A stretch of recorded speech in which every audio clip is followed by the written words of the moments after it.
never forget, like before we took one vote, I won't say who, but one of their kind of leaders of this 20 stood up, and McCarthy asked him, like, what else do you guys want? Like, let's just settle this before we go out there and look like fools. Like, what else can we do for you? And he's like, and he just couldn't answer it in front of everyone. Mm-hmm. That was a really frustrating moment. So that's actually where all the animosity came from, because it felt like it was just for show.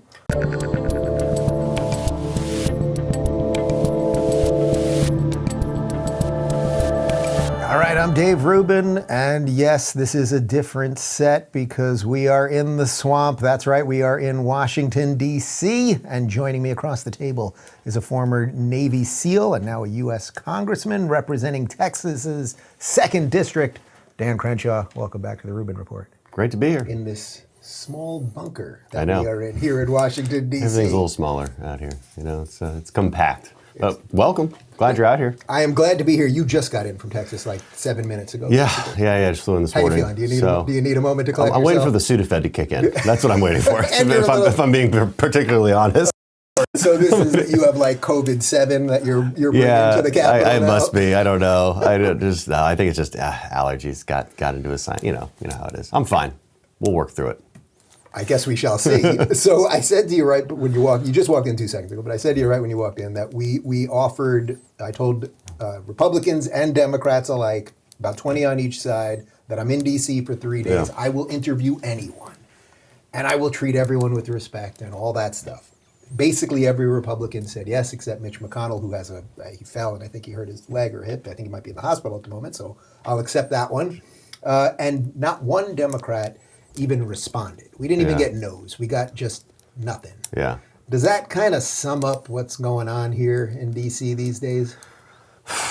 Yeah, it kind of does. Let's unpack that a lot. One, I think it's political malfeasance on their part. I see a lot more Republicans go on left-wing shows. I like doing it. I've done it a lot. Yeah. And frankly, it's good for if you only care about catering to your own base, it's actually still good for that, because your base still loves watching you say, go toe to toe with somebody who disagrees with you. Get them. That's when they really like right. it. Yeah. And it's fun. It's intellectually stimulating. There's a lot of other reasons I like doing it. But most importantly, I always say, like, fighting in politics. What is fighting in politics? Fighting in politics means persuading others. That's the metric by which you fight. A lot of people think otherwise, right? It's just yelling and screaming and picketing and doing all that, and maybe, dying on hills that you knew you were going to die on. That's not fighting. That's fighting for your base's attention. That's a certain kind of fight, but you're not really fighting for them. And so fighting means persuading. And the best way to persuade is to get your point across in a reasonable manner on a show where the audience generally disagrees with you. So yeah, I don't get it. So I think it's political malfeasance, but to your question about, is it a broader indicator of what goes on here on the Hill? Yeah, to an extent. I mean, I'll give you an example. We were in ENC, Energy and Commerce Committee. We're marking up some bills, and some of these are kind of obviously not things Democrats will vote for, but some of them are not so obvious. So here's one, like scheduling fentanyl analogs as a Schedule I drug.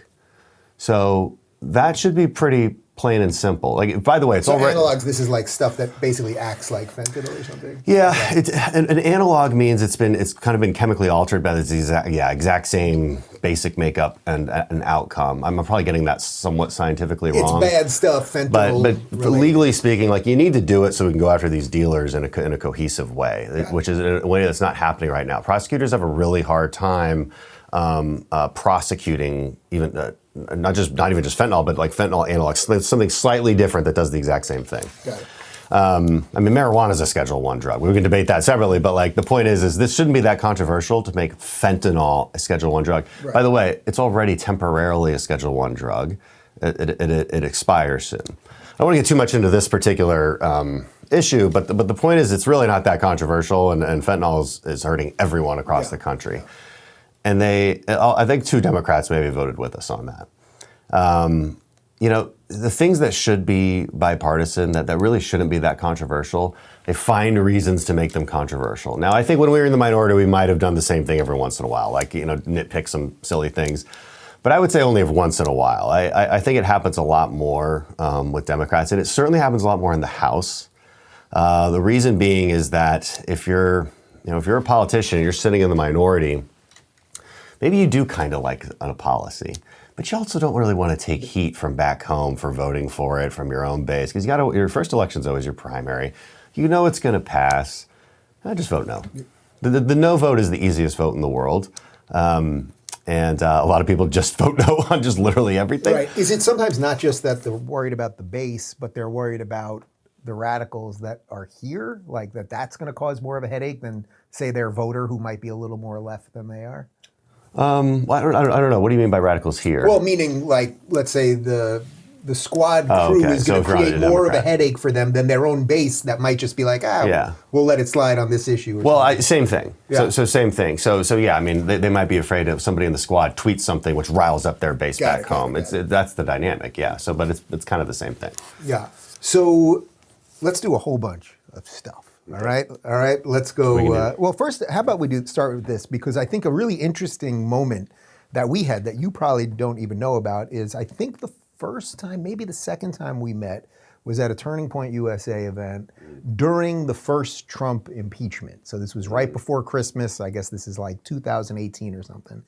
And I'm sure you remember the moment where you actually brought up your card. It was the card that you said no on impeachment? Is that what it was? Yeah. So you actually brought that up on stage to Trump in the middle of his speech.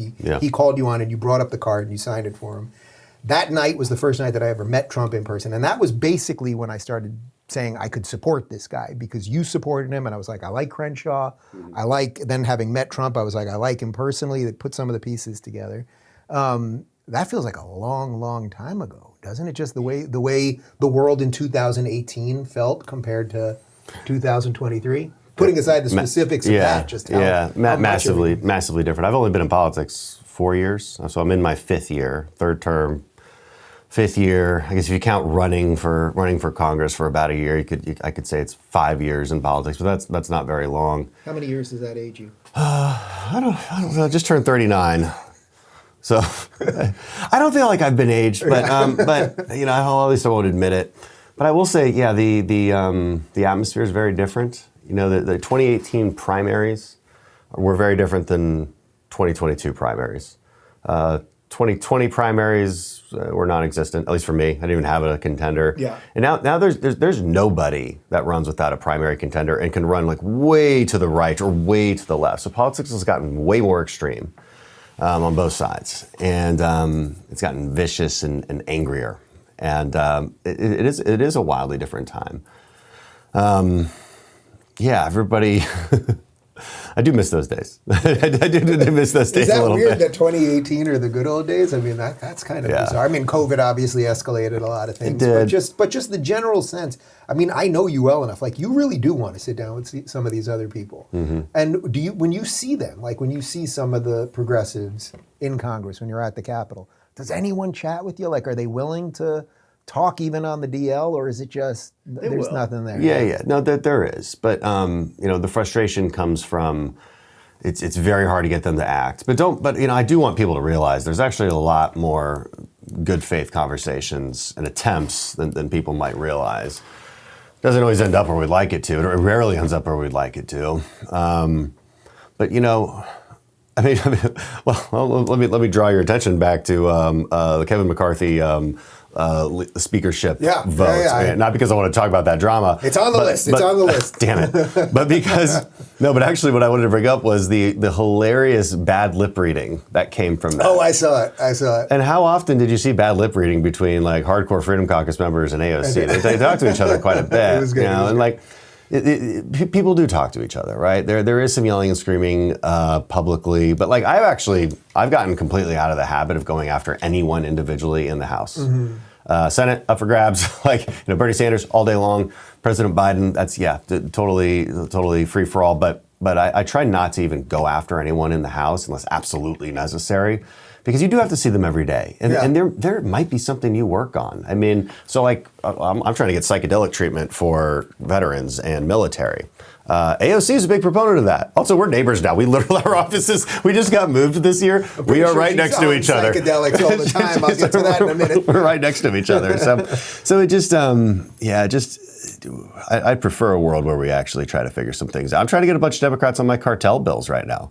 I mean, that's not out of the question yet.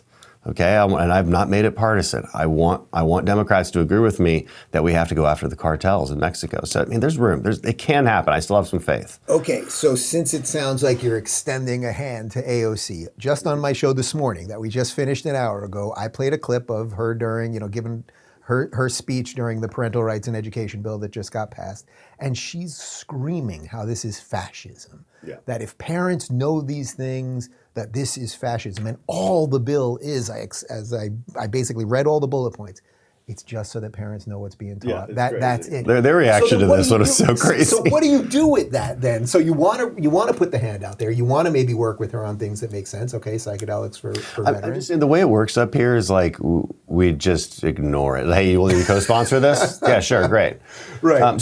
Which is healthy actually, because what's interesting is I do think a lot of the emotion leaves the room when behind closed doors. And that's a good thing, frankly. Like I haven't actually specifically talked to her about the psychedelics bill. I just know that she's promoted something similar. Mm-hmm. Like this is one of those weird things where it's like me, Matt Gaetz, and AOC like all on the same page about something. Right. It's just an example, but my comments about X, Y, and Z don't necessarily need to affect her opinion on this bill, and her comments on X, Y, and Z don't necessarily need to affect my opinion on this bill because, well, it's about a greater good. It's about getting military people treatment that they need. So it can still happen, right? Like it really can sometimes. I mean, but what do you do about the over-the-top rhetoric? Because I don't hear that from you. Obviously, I'm more in line with your politics, but she knows it's not fascism. Yeah. But then you say that, it gets clipped everywhere, it goes around, and then that just becomes the mainstream thought on this thing. We got to fight back on that issue. Like I can fight back on that issue against her. I'm just saying. Yeah. I'm trying to make people feel somewhat better about DC. Yeah. That's all I'm trying to do. I'm just saying we can fight like hell on that. Like if she's totally lying and totally wrong, and I would say it publicly. It's completely disingenuous. It's complete grandstanding. And all the Democrats have been saying it, by the way. They're all using the same line. Like this kind of sky is falling rhetoric. I'm just saying we can fight about that and probably still do a bill on something else that we agree on. Right. Like, it can happen, and it should happen. Like if you let your entire life and entire career, and certainly Washington politics, be driven completely by emotion, we'll definitely never get anything done because it largely is already driven too much by emotion. Right. It's interesting because the rhetoric is so out of whack with what most people think of the country. Even because most of what they're running on to me seems like radical anti-American ideas and all of the woke stuff. And then the other day, Hakeem Jeffries was suddenly talking about American exceptionalism, and it's like, well, pick one, guys. But then I kind of think that that's almost baked in. It's like we say every extreme thing, so people have no freaking clue what's going on here. And then you get left holding the hat like, hey, I'm trying to... The intellectually honest and consistent people, do get left holding the hat a lot of times. Because sometimes my own side wants me to like really go extreme. And I'm like, well, that's not really intellectually honest, whatever the example is. And so I tend to look for people on the other side who also share that same kind of intellectual honesty and consistency, who kind of maintain some sort of consistent equilibrium. AOC is not one of those people. Just to be clear, I don't even mean to make it about her. She says these things, and I'm like, man, I know you don't believe this lady. I always say she's LARPing. She's live. It's true. It's just true. Well, I mean, Hakeem Jeffries said the same stuff on the Parents' Bill of Rights thing. He was saying the same things, like book burning. They want to stop teaching the Holocaust. The Holocaust. We played that one. What are you talking about? Like it's completely bananas. I do. That being said, as just a Republican strategist, putting that hat on, I like it when they do that because it's so easy to debunk. Mm-hmm. It was like the Georgia election law, the Texas election laws. Those were so easy to debunk. They looked ridiculous, and they did lose those battles. So it does drive us crazy when they do that, but we do also have to take a step back, think about it unemotionally, and think this is an opportunity, right? Because it's so easy to fact check them. Right. They've miscalculated. They've gone too far.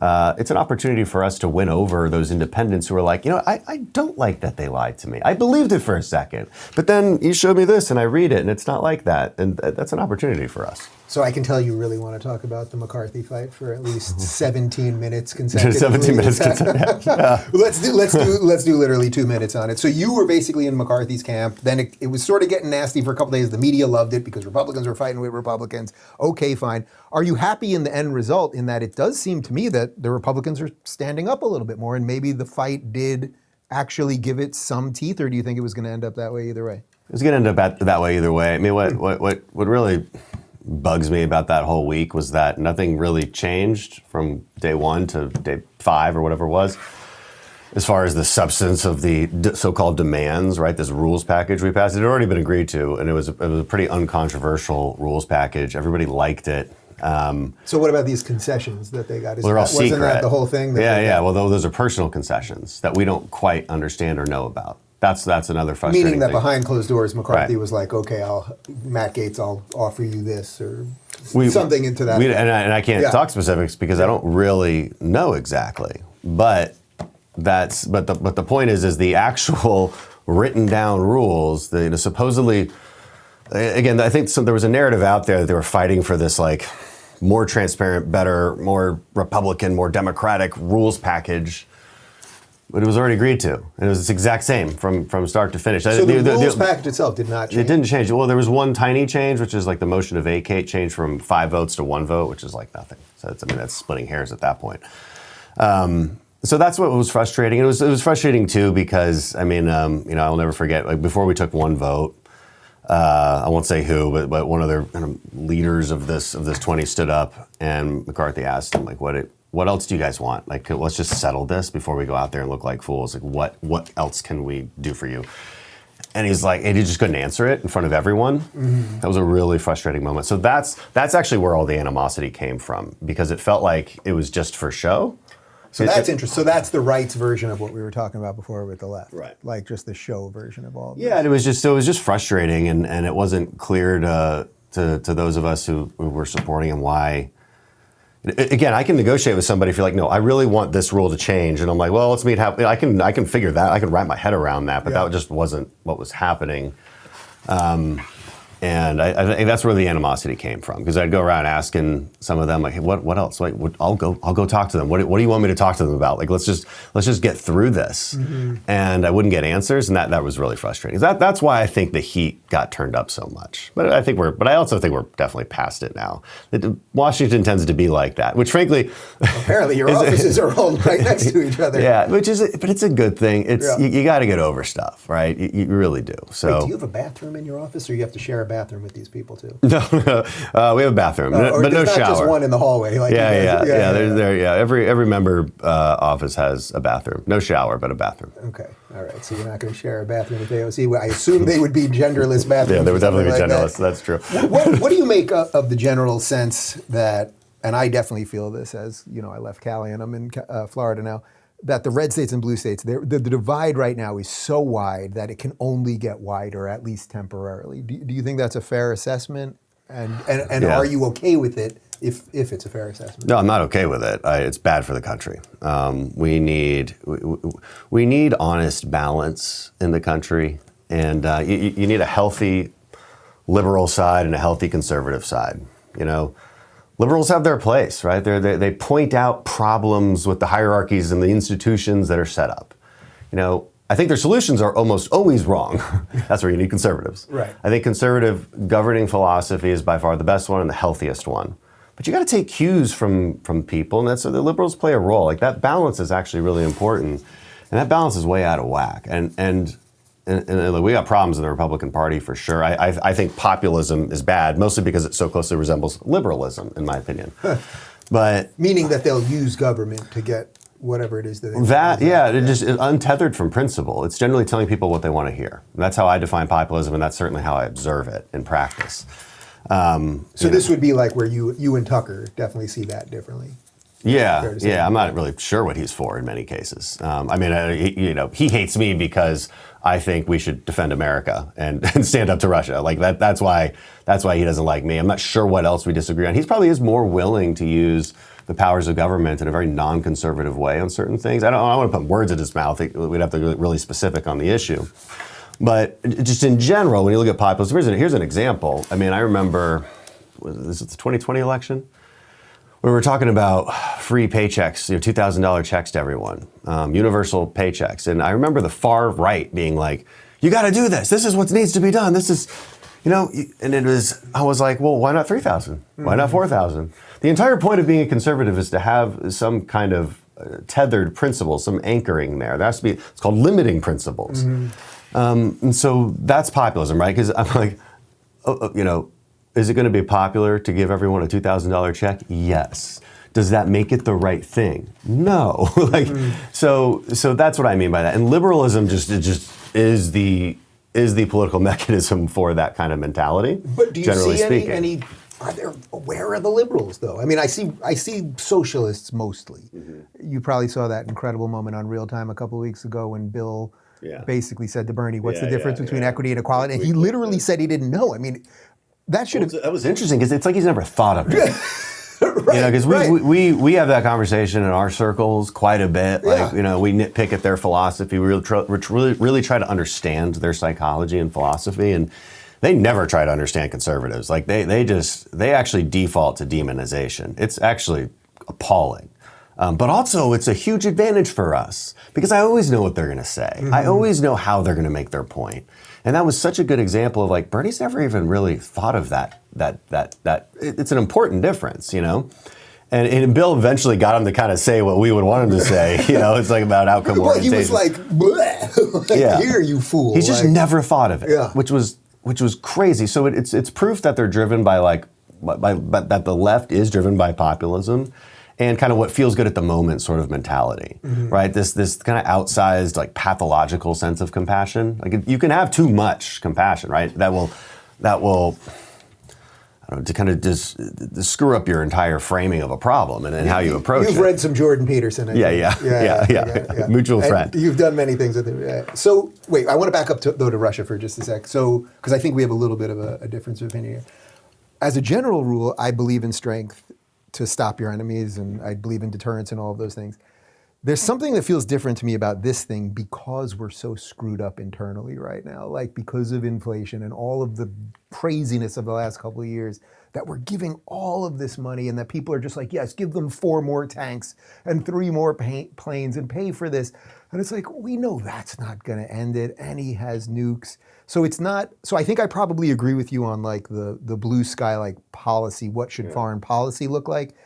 I just think we have a bunch of incompetent buffoons running this, and that changes my equation a little bit. Maybe. You can always find a reason, to want to solve this problem instead of that problem, but they're not mutually exclusive, Giving money to Ukraine for weapons has zero inflationary effect, for one.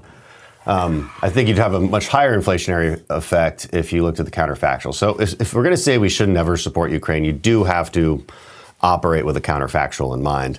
And that counterfactual is this. We never gave them anything. They were never our ally. We don't care if Russia takes them over for all we care. It doesn't concern us at all. So that means they never would. I'm not saying all that, but I get what your point is. But we have to say that because that is the obvious counterfactual. So that means Russia takes over, right? That means we don't do anything. We never gave them javelins. We never gave them Stingers. We never gave them the weapons that helped them fend the Russians off and in the Battle of Kyiv. And we never trained them for the last few years, right? We never did any of that. Russia would win, and also their military would be intact. So you'd have an intact Russian military with now an emboldened Putin, because now the population's way behind him. They weren't really behind. They're not really behind him now because he's not winning, and they don't like being conscripted into his army. But in the counterfactual, they're winning. They haven't lost so much, and now they're on the borders of Poland, Slovakia, Hungary, Romania, all NATO countries, with an imperialistic mindset. I mean, and Putin's talked many times about, freeing ethnic Russians throughout Europe. Estonia has a lot of those. Latvia has a lot of those, NATO countries. So I think we have to take Putin at his word, right? We rarely do for some reason. I mean, he says he's going to do things. We should accept his word and acknowledge that he's going to do it. And he's always played war games that are offensive in nature. They're never defensive. Like this idea that he's been afraid of NATO and he has to create a buffer zone, that's complete nonsense. They never practice defending Russia because they know they don't need to. It's not a reasonable concern. Also, NATO's just not designed that way. And he knows that. He's not a stupid man. He's a very rational guy, but he's rational within a Russian context. Okay, so he's not, Westerners look at what's happening and they're like, this is completely irrational. Yeah, by our standards, because we operate in this sort of rules-based order. We believe in sort of goodwill and partnerships. That's not how he thinks. He lives in like the 18th century. He does see himself, he's talked about this, he sees himself as the sort of second coming of the czars. So he sees himself as an imperialist. And he believes in strength. Like, he respects you because you're strong. And if you're not strong, he believes it's his right to take things from you, which is how he sees Ukraine. He sees them as subhuman.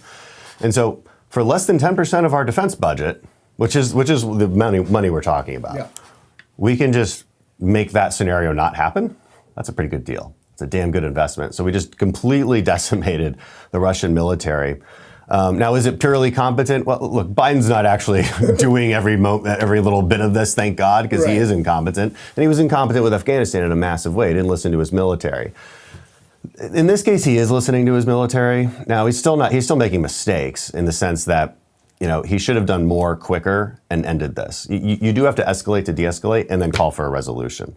That's the strategy here. That should be what the president should be saying, but he's not really saying much. And that's the problem. And I think that's why people like you were like, I don't think you're competent in this. So I get that. Right, because it's also that every week we play a clip of him or Blinken or one of these guys saying, well, they shouldn't negotiate and we should just continue. And it's like, well, I just don't think, right before the election, was it right before the election? I think Mitch McConnell said that the Ukraine war is #1 on Republican voters' minds. And it was like, I played that clip on my show, and literally the amount of email I got of people being like, it's not in my top 20. Not to say what you just said is not important. Yeah. But people, when they're like, I can't order a freaking couch because it now takes 6 months, are like, It annoys people. I get that. And certainly that's not our most important thing in the world. But it is important. I don't like being in the business of overstating it either, which is, I think, what you're referring to. So what does the end look like then? Like what? Because to me, it's just like we're just going to keep doing this. Like every couple of weeks, we'll be like, all right, there's more money, couple more tanks. The only defense of those kind of comments is you got to remember who's listening. It's not just your voters; it's the Russians. And so that's part of strategic deterrence. Make them think we'll just never stop, because that has to factor into his calculations as well. Since I'm not at the top levels of government, I'm a little bit more free to say what should happen. And it's kind of what I just said. I think you should escalate to de-escalate. And you do have to force some kind of resolution that just stabilizes the situation. It's not ultimately important to Americans that like a few miles of Ukrainian territory is impeded upon, at least to the voters. But you do have to set up permanent deterrence in this case. And you actually should think it's pretty important that Ukraine doesn't get taken over by Russia. There's a lot of narrative on our own side that it's just this backwater country that doesn't matter. That's economically speaking just totally false. I'll give you some examples. I mean, it is the breadbasket of the world for a reason. They're still doing those exports, so there's a reason. Like things haven't completely gone to hell yet. I think it produces most of the world's neon, which is used for semiconductors. So that's in every single thing, every little part of your life is based there. Quite a bit of our steel, or at least pig iron ore, comes from Ukraine. So there's a lot of resources there that there's a reason Putin wants it. Again, he's rational by Russian standards. There's a reason he wants this particular area. And for him to control that much is not in America's interest. Now, is it worth us fighting a nuclear war over it? No, I didn't say that either. But we're not. And we're not even close to that. We've not lost a single American. We don't plan to lose a single American. We've just written a check for less than 10% of our defense. That's right. So just speaking of cost benefit, I think there's massive benefits here with very little cost. You also have to look at how China looks at this. That's what I was going to ask. So when you saw him with Xi last week, does that concern you that somehow now we've just sort of like forged this new alliance? It was already forged. I mean, remember they were meeting right before Putin invaded. I mean, they were planning this together. Xi encourages this because he wants to see what the West's reaction is. So Xi is doing his own kind of red cell observation. Do you know what I mean by red cell? I'm not totally sure. Okay, so red cell is just like a military term when we do kind of a, maybe red cell is not even the right term in this case. Now I've overcomplicated the conversation. But in any case, Xi gets to observe a scenario, right, where there's an unjust invasion.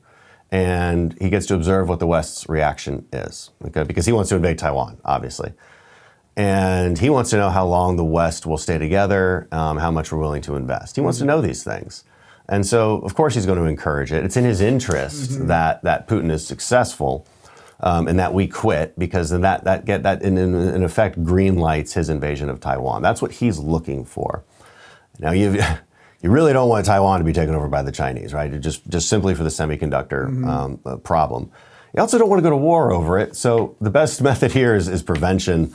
That's a whole other conversation about what we could do better to prevent that. I jumped completely from the red-blue thing into Ukraine, but what do we do to mitigate that if we want to stay the United States and we're watching these states? I mean, when I go back to Cali now, I'm like, man, this place has nothing to do with anything that I believe in or want to be part of. It seems ridiculous to me. Well, I don't know. Maybe I'll go back to what I said earlier. You got to be persuasive, right? We've got to convince like moderate liberals and independents that conservatism is just simply a better way forward.